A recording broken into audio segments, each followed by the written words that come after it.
1 de Pedro, capítulo 2, iremos ler os versículos 11 e 12.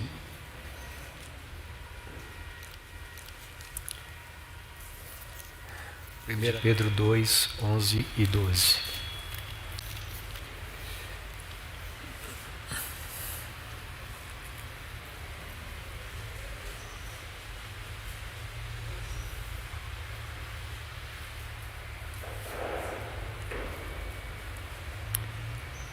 Amados, peço a vocês, como peregrinos e forasteiros que são, que se abstenham das paixões carnais que fazem guerra contra a alma, tendo conduta exemplar no meio dos gentios, para que quando eles os acusarem de malfeitores, observando as boas obras que vocês praticam, glorifiquem a Deus no dia da visitação.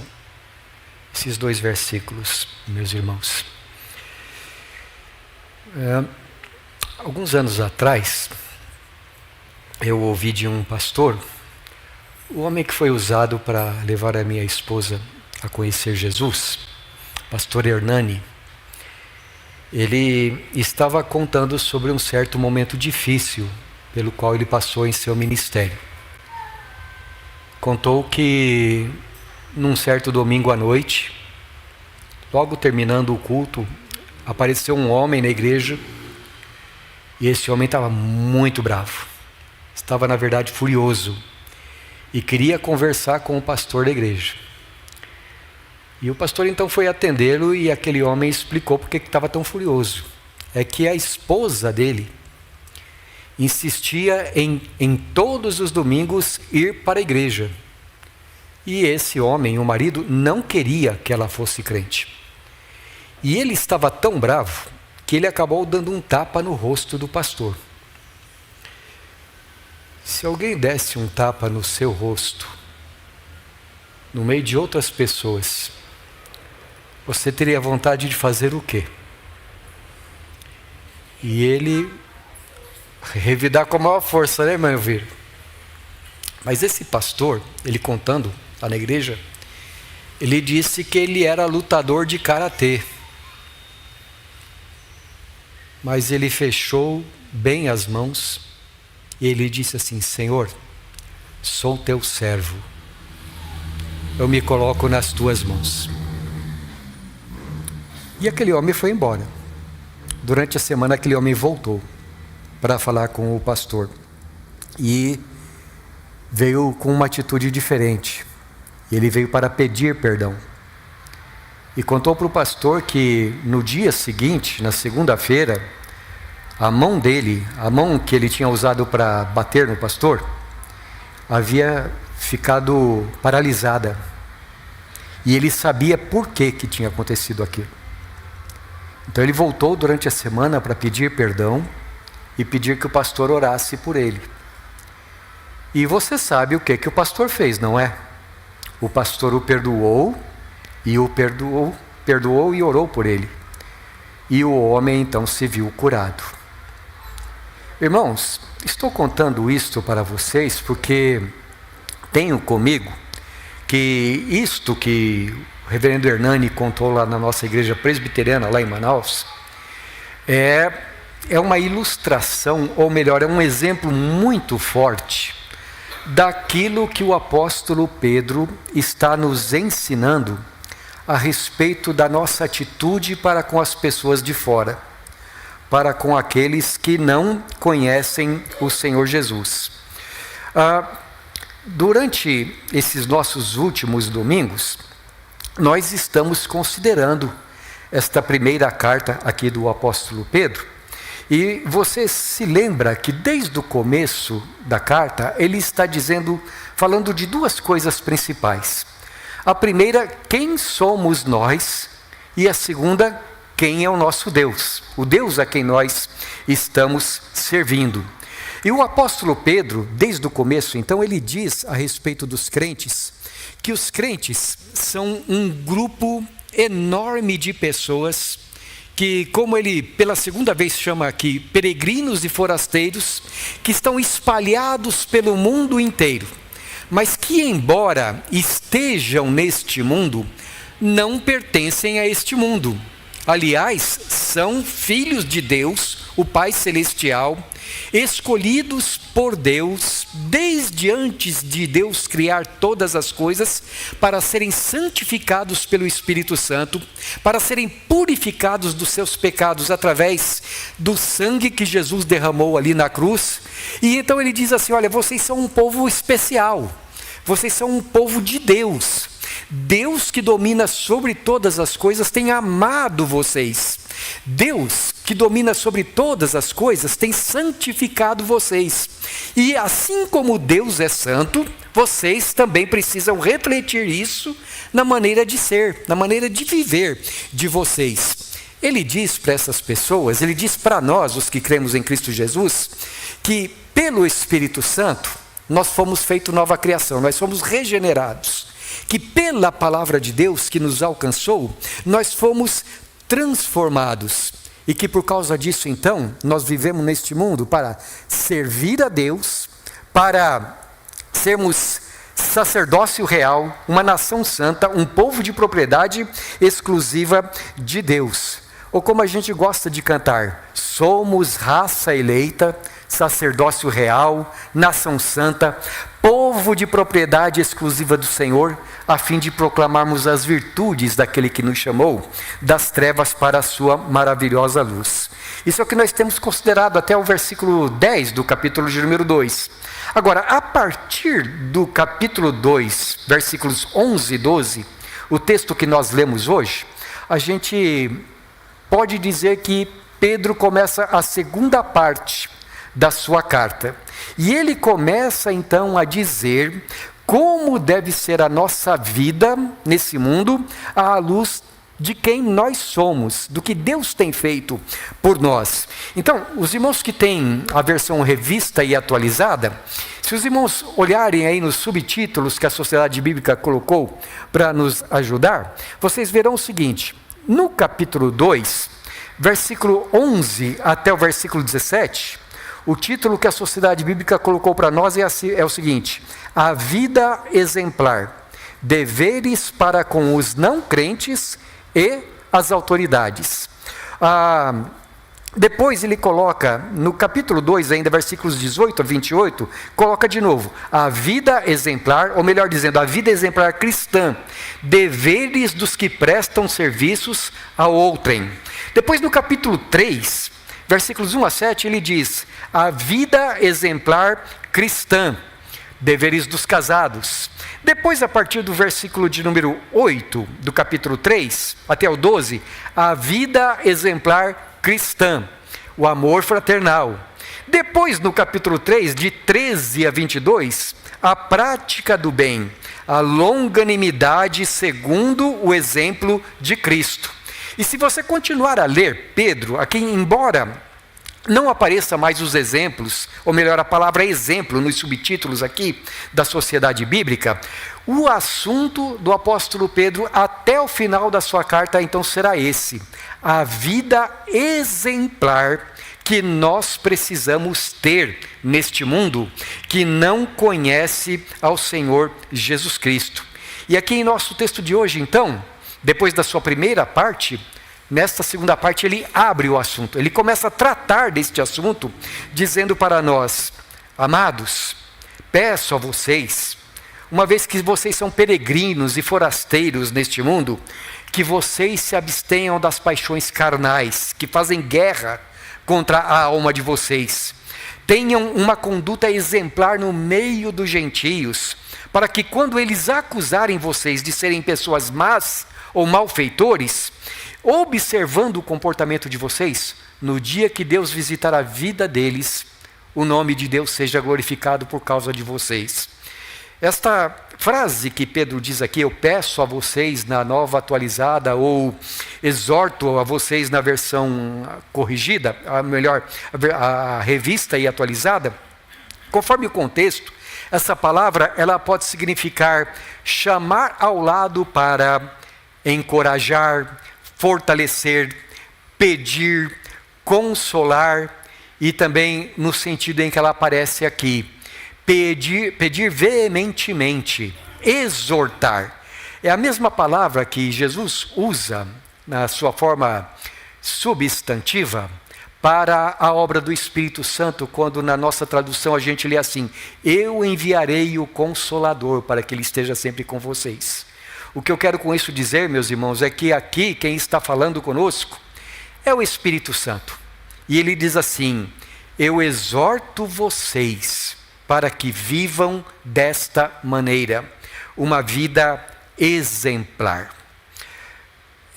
Eu gostaria de, nesta noite, considerar com vocês 3 motivos pelos quais nós precisamos ter um comportamento exemplar neste mundo.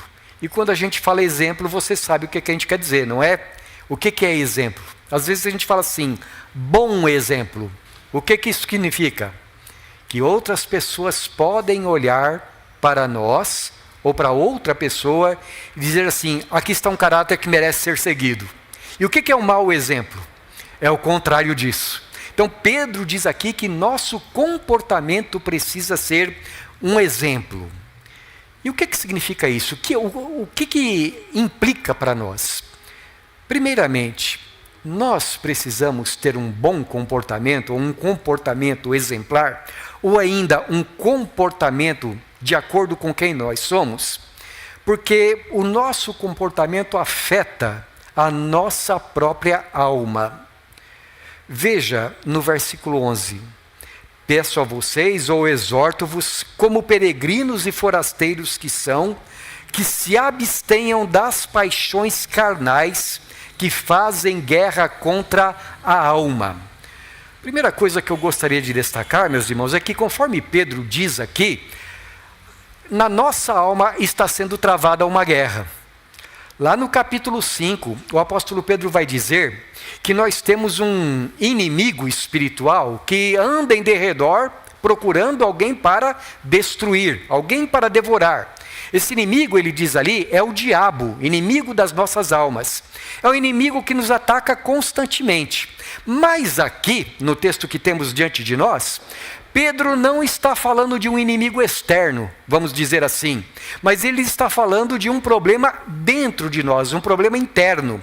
Ele diz assim: as paixões carnais fazem guerra contra a alma de vocês. Ou colocando de outra maneira, as paixões carnais, elas são aliados fiéis de Satanás. Assim como o diabo quer destruir vocês, as paixões carnais querem destruir também. E o que é essa palavra, paixões carnais? Algumas traduções dizem assim, concupiscências, né? Ela significa literalmente desejos fortes.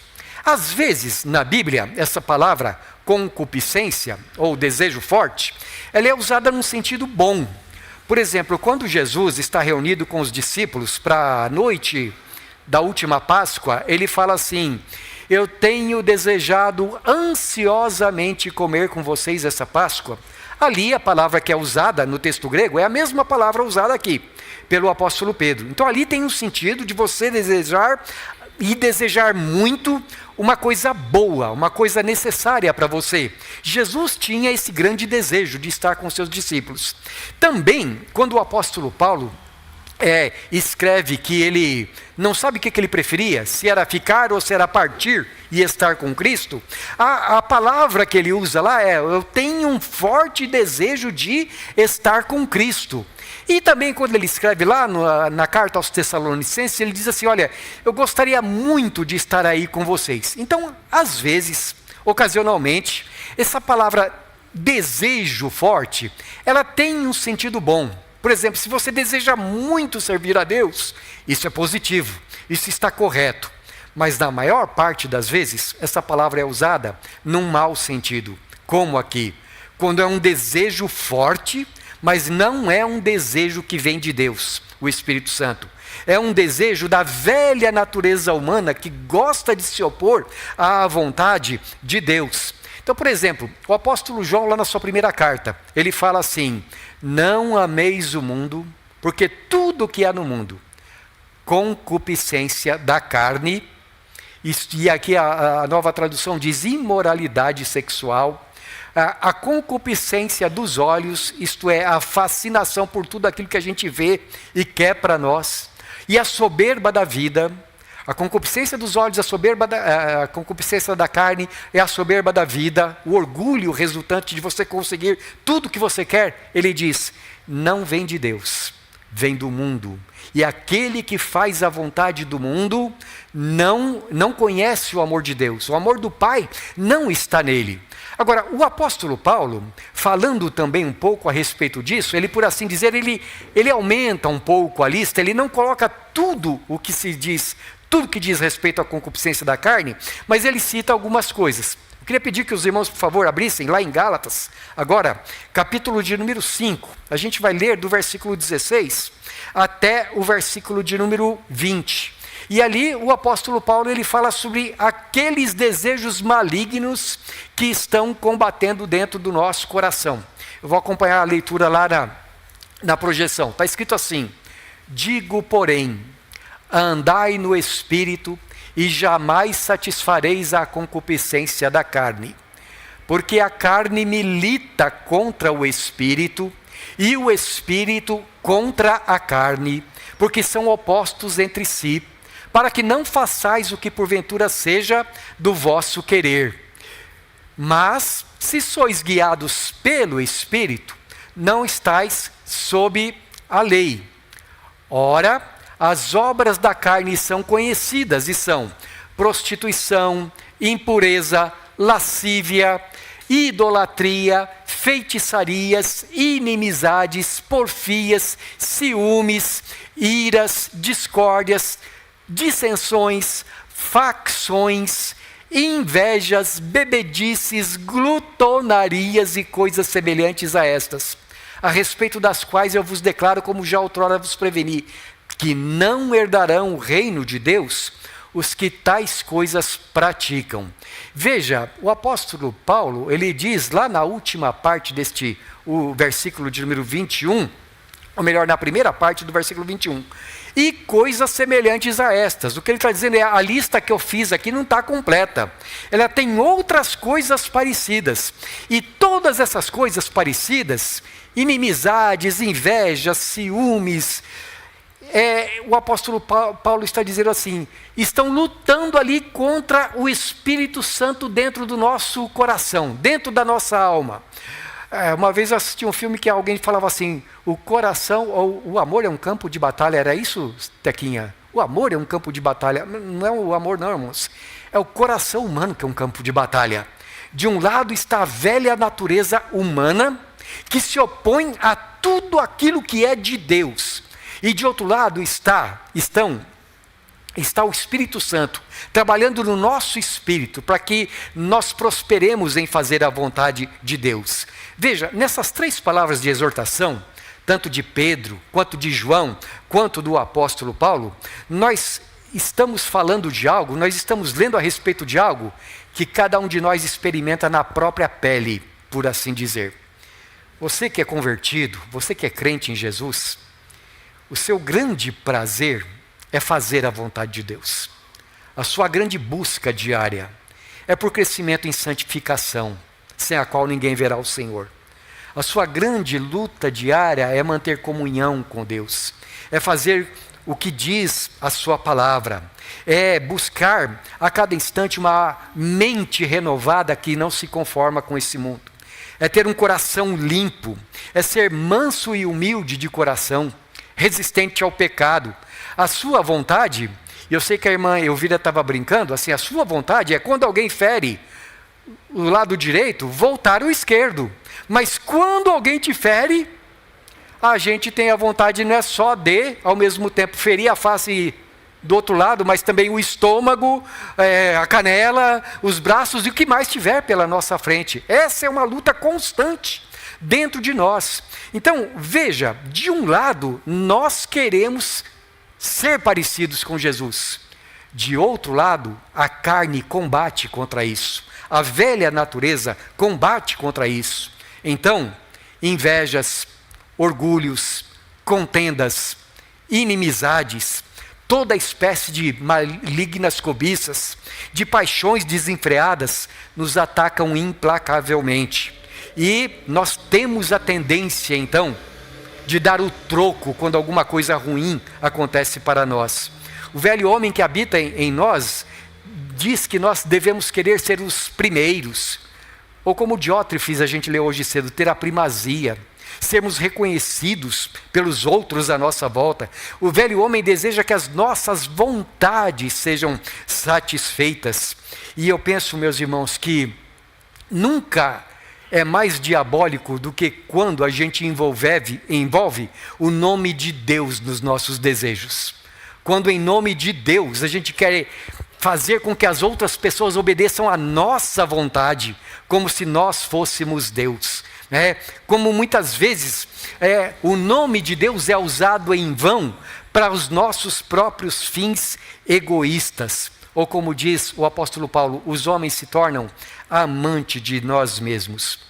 Mas, meus irmãos, sob quaisquer aspecto, nós precisamos pensar nos velhos desejos como inimigos da nossa alma.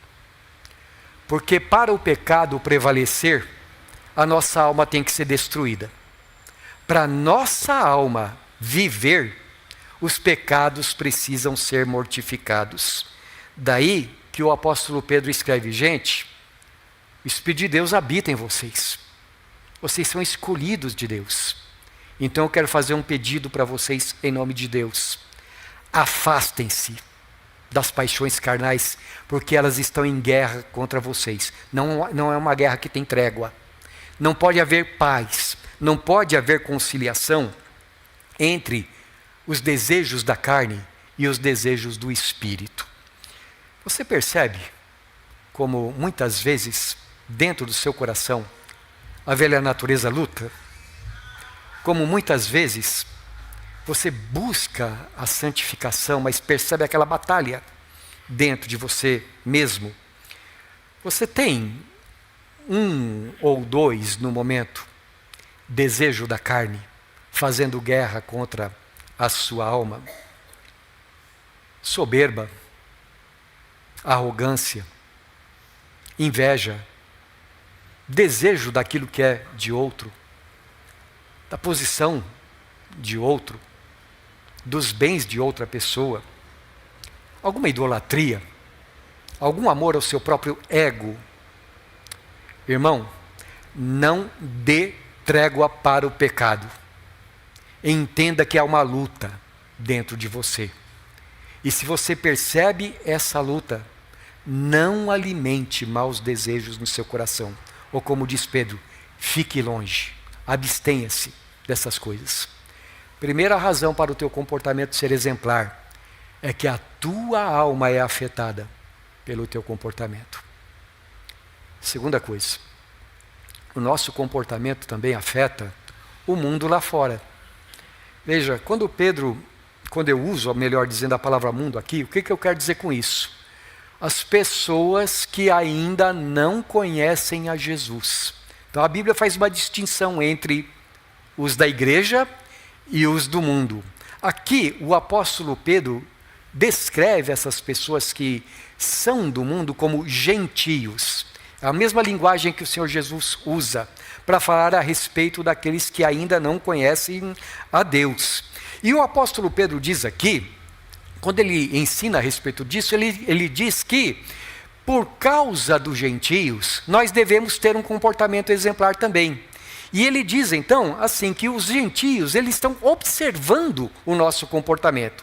Então, volto aqui para o versículo de número 12, onde Pedro diz assim: mantendo exemplar o vosso procedimento no meio dos gentios, para que, naquilo que falam mal contra vós, observando-vos em vossas boas obras, glorifiquem a Deus no dia da sua visitação.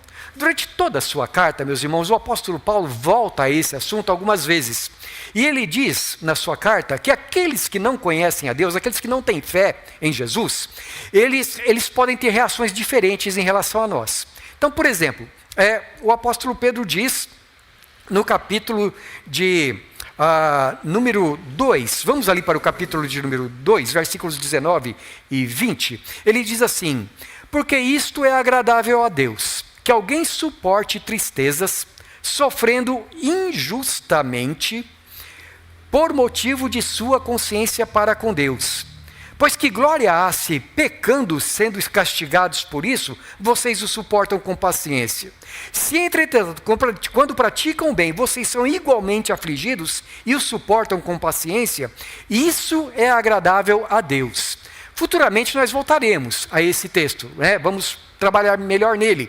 Mas o que eu gostaria de destacar, meus irmãos, é que, nesse texto, o apóstolo Pedro, ele diz que, diante do nosso bom comportamento, pessoas más podem até se tornar mais abusivas.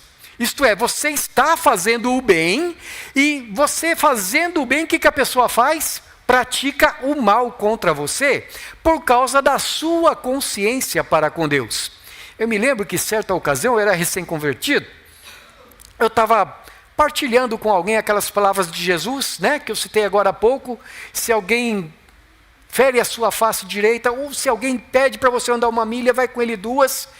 Passou uma pessoa por perto, e essa pessoa era um grande escarnecedor da nossa fé. Ele disse assim: já sei o que eu vou fazer no dia do pagamento, eu vou pedir o teu salário. Jesus falou que você tem que dar para mim. Quer dizer, essa pessoa, ela estava vendo um crente falar algo e resolveu abusar da paciência desse crente. E então o apóstolo Pedro diz assim: olha, meu irmão, se você, por causa da tua consciência para com Deus, for maltratado, entenda que Deus está vendo, que Deus está se agradando da tua vida, e Ele vai te abençoar por causa disso. Então essa é uma circunstância que pode acontecer. Mas uma outra circunstância que pode acontecer é que, diante do nosso comportamento, aqueles que são de fora querem saber mais sobre o Evangelho. Então veja o capítulo 3, versículo de número 15. Pedro diz assim, capítulo 3, versículo 15, para nós, o que nós devemos fazer: pelo contrário, santifiquem a Cristo como Senhor no seu coração, estando sempre preparados para responder a todo aquele que pedir a razão da esperança que há em vós. Então veja, haverá aqueles, diz o apóstolo Pedro, que vão olhar para você e vão ver que você é uma pessoa diferente, que você tem uma esperança diferente, que o seu coração não está aqui nas coisas desse mundo. E ele vai querer saber por quê. Então, se mantenha preparado. Santifique a Jesus no seu coração, porque você vai ter a oportunidade de falar de Jesus para outras pessoas. Mas tem uma terceira maneira, ou um terceiro aspecto, que Pedro diz que pode acontecer também. O apóstolo Pedro diz que, através do nosso comportamento, nós podemos também ganhar pessoas para Jesus. Então veja o capítulo 3, versículos 1 e 2, ele está aqui falando com as esposas cujos maridos não são cristãos, não é? E ele diz assim: igualmente vocês, esposas, vou ler ali, estejam sujeitas cada uma ao seu próprio marido, para que, se ele ainda não obedece à palavra, seja ganho sem palavra alguma por meio da conduta de suas esposas. Ao observar o comportamento honesto e cheio de temor que vocês têm. Então veja, aqui o apóstolo Pedro, ele diz que também pode acontecer de, pelo comportamento de uma pessoa crente, ela acabar ganhando outra, sem palavras, sem discurso, sem sermão, apenas mostrando que é uma pessoa temente a Deus, uma pessoa honesta no seu procedimento. E eu tenho comigo que é neste sentido aqui que Paulo, no texto que nós estamos, Pedro, no texto que nós estamos estudando, considera essa expressão, o dia da visitação de Deus. Essa expressão, dia da visitação, ela tem dois sentidos na Bíblia. Um sentido é quando Deus visita, trazendo juízo sobre os pecadores, como Sodoma e Gomorra, por exemplo. Mas o outro sentido é quando Deus visita, trazendo salvação. Como, por exemplo, em Lucas capítulo 1, versículo 68, de Zacarias, pai de João Batista, ele ora dizendo assim: bendito seja o Senhor Deus de Israel, porque visitou e redimiu o seu povo. Aqui Pedro está dizendo que, pelo nosso comportamento exemplar, as pessoas podem glorificar a Deus no dia que forem visitadas por Ele. Isto é, no dia que forem salvas. Você percebe como o seu comportamento é importante para o mundo lá fora? como o seu comportamento tem impacto no mundo lá fora, então nós precisamos ter uma vida exemplar, primeiro por causa da nossa própria alma, mas segundo, por causa da alma, das almas daqueles que ainda não conhecem Jesus. Terceiro, nosso comportamento também precisa ser exemplar, porque nós vivemos para a glória de Deus. Ele diz, para que glorifiquem a Deus no dia da visitação, observando as boas obras que vocês praticam.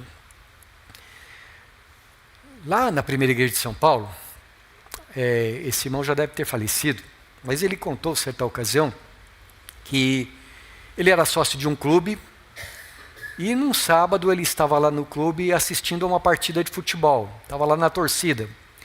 E de repente, alguém gritou, falta, falta! E o time adversário dizia, não foi falta, não foi falta. E começaram uma briga lá por causa até hoje eu não sei se foi falta ou não, né? E naquela discussão, de repente alguém viu aquele irmão lá no meio dos torcedores e disse, vamos perguntar por fulano de tal, ele é crente e não mente. Não é bonito? Isso. Não é um bom testemunho? O fato de alguém ser reconhecido como crente, e uma vez que ele é crente, ele não mente. Uma vez que ele é crente, ele é honesto no seu trabalho. Uma vez que ele é crente, é uma pessoa confiável, de uma só palavra. Uma vez que ele é crente, ele é uma pessoa gentil, bem-humorada, de, digamos assim, boa índole, ou de boa educação. É uma pessoa que trata bem os outros, em quem você pode confiar. Deve o crente ser conhecido, diz aqui o apóstolo Pedro, pela prática do bem, pelas boas obras. É por isso que Jesus falou, lá no Evangelho, vós sois a luz do mundo. Não se pode esconder uma cidade edificada sobre um monte. E ninguém acende uma lamparina para colocar debaixo de algum móvel. Antes coloca numa posição na casa, que a casa toda é iluminada. Irmãos, entre outras coisas, isso significa que não tem como a vida do crente ficar escondida. Não tem como.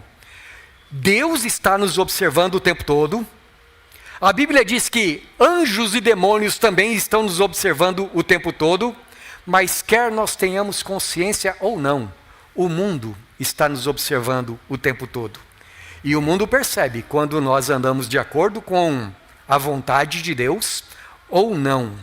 Eu gostaria, meus irmãos, de relacionar isso com uma analogia muito bonita que o apóstolo Paulo faz na sua carta aos Coríntios, na segunda carta aos Coríntios, capítulo de número 3, versículos 2 a 4, quando ele está falando a respeito de quem nós somos perante o mundo.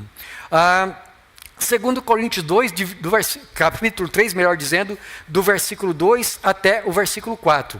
Havia na igreja de Corinto algumas pessoas que diziam assim, não, mas Paulo não é apóstolo coisa nenhuma. Ele nunca chegou aqui, não trouxe nenhuma carta de Jerusalém dizendo que ele é apóstolo. E Paulo então argumenta com eles, não preciso de carta não, vocês são a carta que eu escrevi.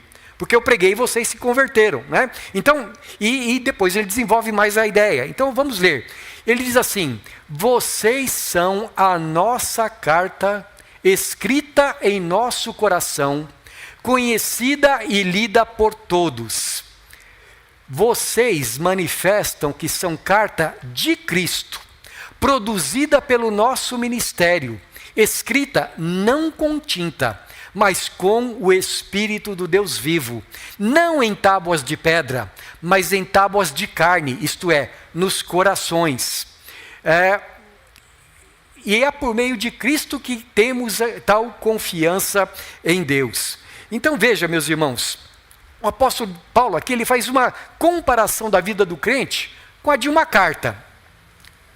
Muitas vezes, as pessoas do mundo não lerão a Bíblia, mas elas lerão a nossa vida. E por intermédio da nossa vida, veja que privilégio, as pessoas podem saber que Jesus é real.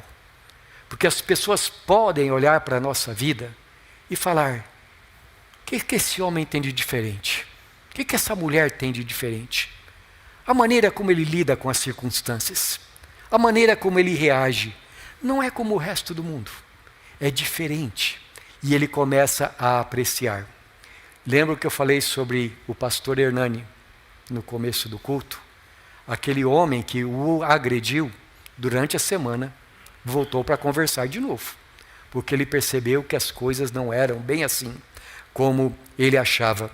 O que eu quero dizer, irmãos, é que às vezes o mundo pode zombar de você, pode escarnecer de você, pode falar mal de você, pode perseguir, mas na hora que precisarem de um bom conselho ou de oração, a quem eles vão procurar? E é por isso que Jesus falou, acrescentou: assim, brilhe também a luz de vocês diante dos homens, para que eles vejam as boas obras de vocês e glorifiquem ao Pai de vocês que está nos céus. Deus é glorificado quando um crente vive uma vida exemplar. Porque num mundo de desamor, desafeto, de inimizades, desonestidades, um mundo marcado pelo egoísmo, pela imoralidade, pelas falsas religiões, o crente é uma luz a brilhar no meio das trevas. Não porque ele tem a luz própria, mas porque ele tem Jesus no coração. E Jesus é a luz deste mundo.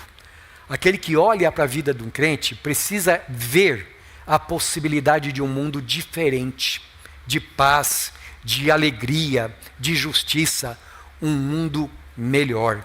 E quando os gentios, então os não crentes, veem isso, o nome de Deus é honrado, quando as pessoas vivem de acordo com a palavra de Deus. Amados, eu gostaria de concluir relendo essa poderosa exortação que o Espírito Santo nos dá, através do apóstolo Pedro.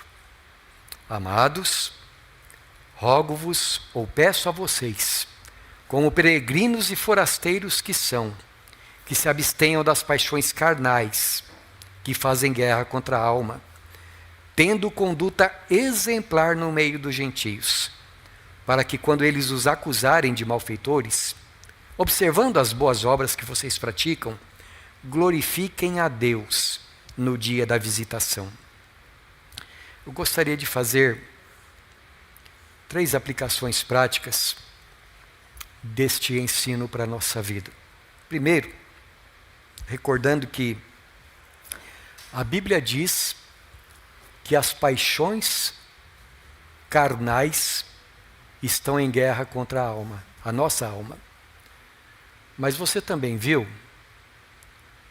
que a carne milita ou luta contra o espírito. Então não é só contra nós que a carne está lutando. É contra o Espírito de Deus. E você já viu o Espírito de Deus ser derrotado? Já viu ele perder alguma briga? O que eu quero dizer, irmão? Anime-se.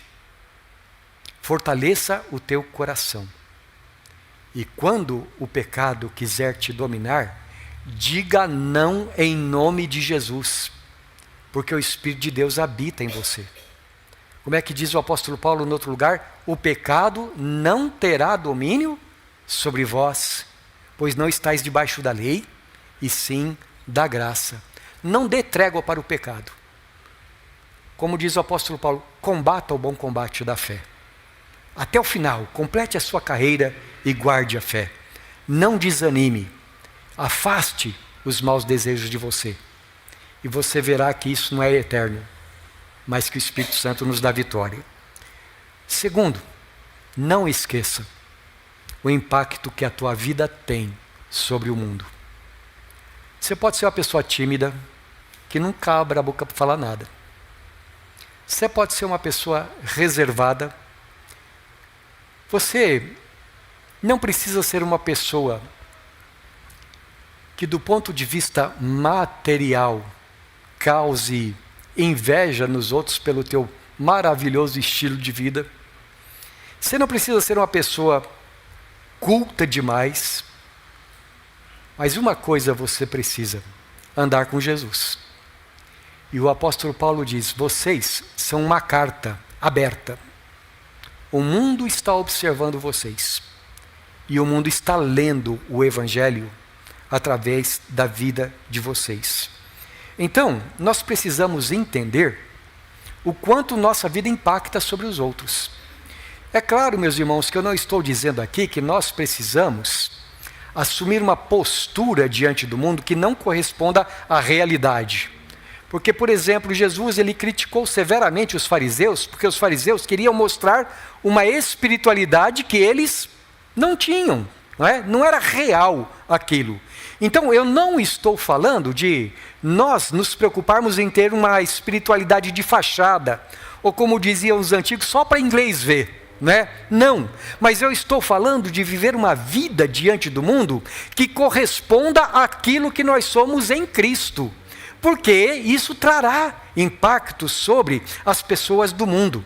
Então não se permita ser conhecido pelo mundo lá fora como uma pessoa encrenqueira, como uma pessoa desonesta nos negócios, como uma pessoa de boca suja, como uma pessoa imoral. Não permita que a sua vida seja um mau testemunho para o mundo, para não desonrar o nome de Deus e para não fazer mal para as pessoas lá fora.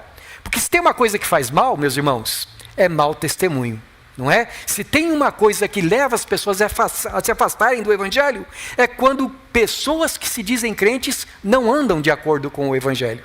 Então, não se permita viver de qualquer maneira, por amor ao mundo lá fora também.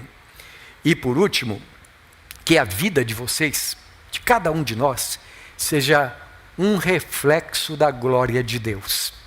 Que através da nossa maneira de viver, o mundo possa saber que Deus existe e através da nossa maneira de viver, o nome de Jesus ser glorificado através do nosso comportamento.